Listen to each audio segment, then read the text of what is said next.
tutti i nostri ascoltatori una cosa volevo dire. Nei nostri cuori ci deve essere inciso sempre una scritta, un motto: padroni a casa nostra, sempre. Questo è un motto che è sicuramente libertario e ci fa capire che dobbiamo realmente impegnarci per una nostra libertà. Ma sai, c'è un'altra frase che io ho ripetuto più volte durante le varie trasmissioni che mi fa sempre pensare e mi piace molto, che è: un popolo che si muove piega la storia. Perché uno dei problemi di questa generazione, non ti parlo soltanto di giovani, ma ti parlo di generazione di persone che vivono nel post 2000, che abbiano un anno come ne abbiano 80.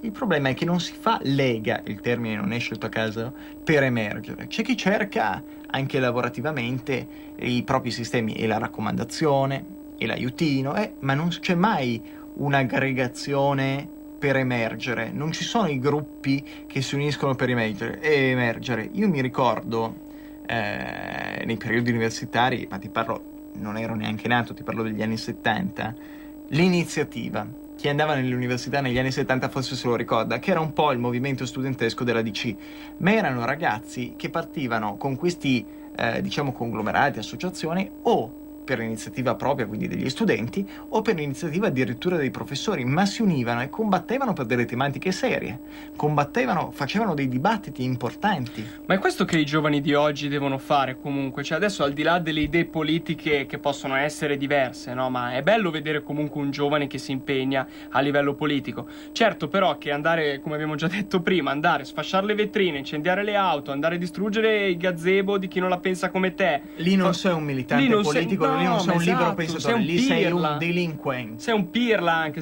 perché quello lì non è fare politica, quello non è fare politica, esatto. Per dirle mille, un bar la fuse. Non è fare politica, quello non è fare politica, è fare il pirla, cioè, quello è realmente fare il delinquente. E diciamo che è una penisola che di delinquenti ne ha realmente tanti, anche perché c'è un indagato sulla Leopolda, indagato il presidente della fondazione che finanziava Renzi.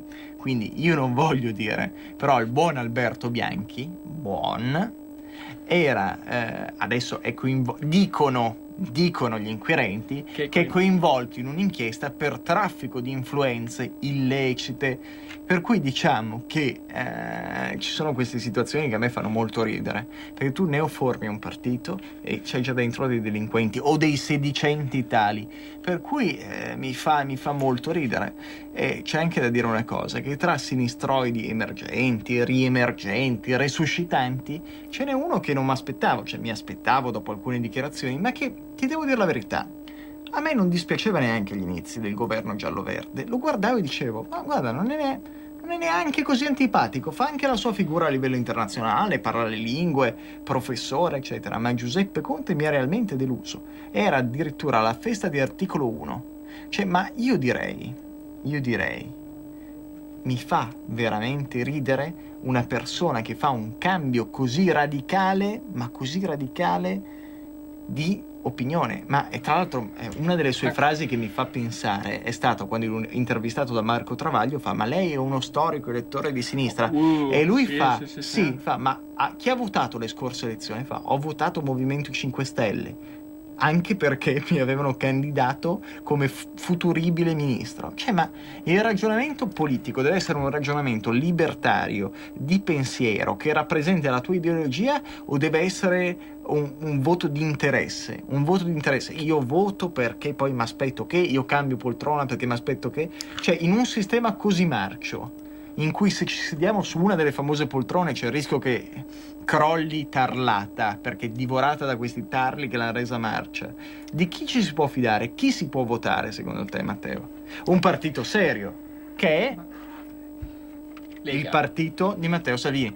Ma è fattuale. Io di storie così legate al partito di Matteo Salvini non ne ho mai sentite.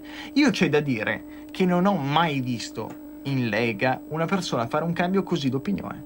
Magari sì, c'è qualche scissione per non dire secessione, ma sarebbe il termine giusto, qualche leghista che non ha approvato alcune linee di pensiero nuove, sai perché Matteo, sai perché secondo me Matteo comunque è tanto amato dal suo elettorato? perché è una persona coerente. Lui ha detto Certo. Michael PD è Michael PD davvero, non come dicevano i 5 Stelle fino a un mese e mezzo fa. Oggi Michael Battista PD. ha detto Di del Battista PD mi ridicolo. fido. Ma sai cosa mi fa ancora più ridere? Cosa mi fa ridere ancora di più? Come litigano a sinistra, no? Infatti c'è Bersani che esce dicendo mi girano quando mi paragonano a Renzi. Mi girano quando paragonano a Renzi. A sinistra bisogna lanciare una cosa nuova. O anche D'Alema, mi fido del Premier. E di Renzi non parlo. Di Renzi Sì, non sì, parlo. È quasi. Ma fa ridere, è un teatro, è come essere al teatro, però con il popcorn, perché è bello vederli Sì, litigare, fa ridere. insultarsi, no?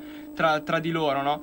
Fa Comunque, molto ridere e fa molto pensare. Io direi che la situazione odierna fa pensare, ma fa più ridere, perché siamo veramente in una situazione in cui c'è l'Europa che ci ride dietro. Ci sono le prossime votazioni in paesi caldi, ad esempio Israele, eccetera, eccetera. Ma io devo dire, ma a parte alcuni stati esteri, tra cui quello che ho appena citato, ma io dico, ma la nostra figura a livello mondiale, il nostro bel paese, che figura fa? Ma dove stiamo finendo? Stiamo finendo davvero per il paese di Pinocchio, ma Pinocchio non quello delle favole di Collodi. siamo il paese che viene visto come che porta il vassoio con i bicchieri d'acqua a Germania e a Francia, e non un paese che rialza la testa o che comunque ha un briciolo di dignità, cosa che siamo noi con questo volevamo, governo stavamo ridando. servi dell'Europa. Servi, è la A parola me, giusta. a me non la va parola bene, giusta. a te Matteo? Ma neanche morto, E piuttosto sono morto. convinto che non vada nemmeno bene al nostro Roberto Colombo e soprattutto ai nostri mitici ascoltatori.